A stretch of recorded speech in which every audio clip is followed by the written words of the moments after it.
All right, if you follow the Australian election, you'll know that it was a bloodbath for the coalition. In the past, it's been red versus blue, Holden versus Ford. But in this situation, what we had was 33% of voters still undecided before they went in to cast their vote.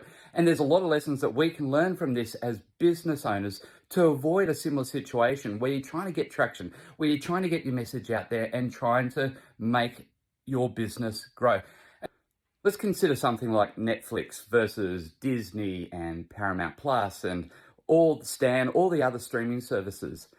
Why would you change from Netflix across to something like Disney, for example? They've all got movies, they've all got shows. What would make you change? And what Disney has done, for example, is they've brought in the NBA. So all of a sudden, every basketball fan out there goes, oh, that's a good reason for me to switch. Now, when we look at the coalition, their campaign was absolutely woeful. It was so Me Too. We're going to spend, the ALP said, we're going to spend $20 billion on defence. What did the LNP do? Oh, we're going to spend $21 billion. It was so Me Too. They had nothing that would make a person change.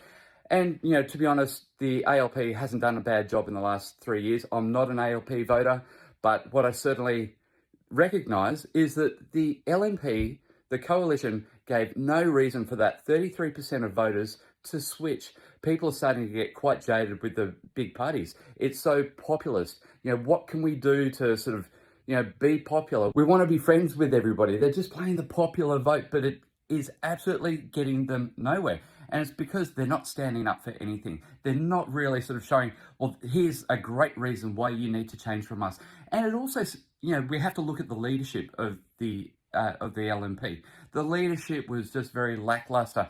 You know, Peter Dutton, who was the leader, who also lost his seat in this election, was drawn into commentary and little scrappy fights, particularly in the last week, of stuff that people just really didn't give a shit about.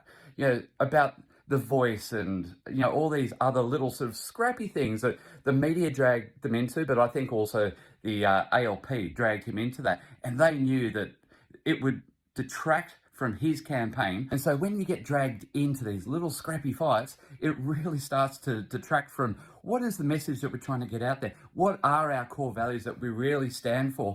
And what is going to make a difference to you as the customer? Because effectively, us as voting population, the voting Australians, we are the customers of these parties. And they're the ones who really need to stand up and show, here's how I'm going to benefit you. And when you're a business as well, you know, your customer, how can you better serve that customer? How can you better be the person who's going to improve their life, make things cheaper, make more money, more prosperity, all those kinds of things? You know, better education, safer, better fed, you know, better healthcare, all those kinds of things.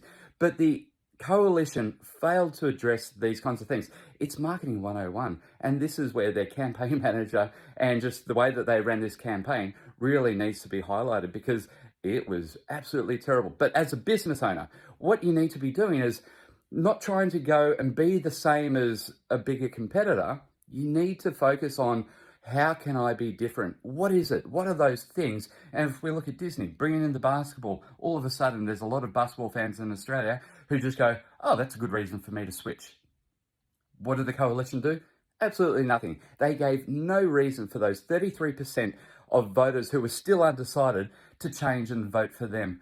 And it all comes back to leadership of the party, and it comes back to a pretty poor campaign. And all those policymakers that the coalition has really need a strong look at themselves, because they ran a shit campaign. And before I go, a shout out to Anthony Green, the ABC statistician savant. It was his last election night last year. He gets let out of his cage only once every 3 years for elections. I loved watching him on the ABC, and it's sad to see him go.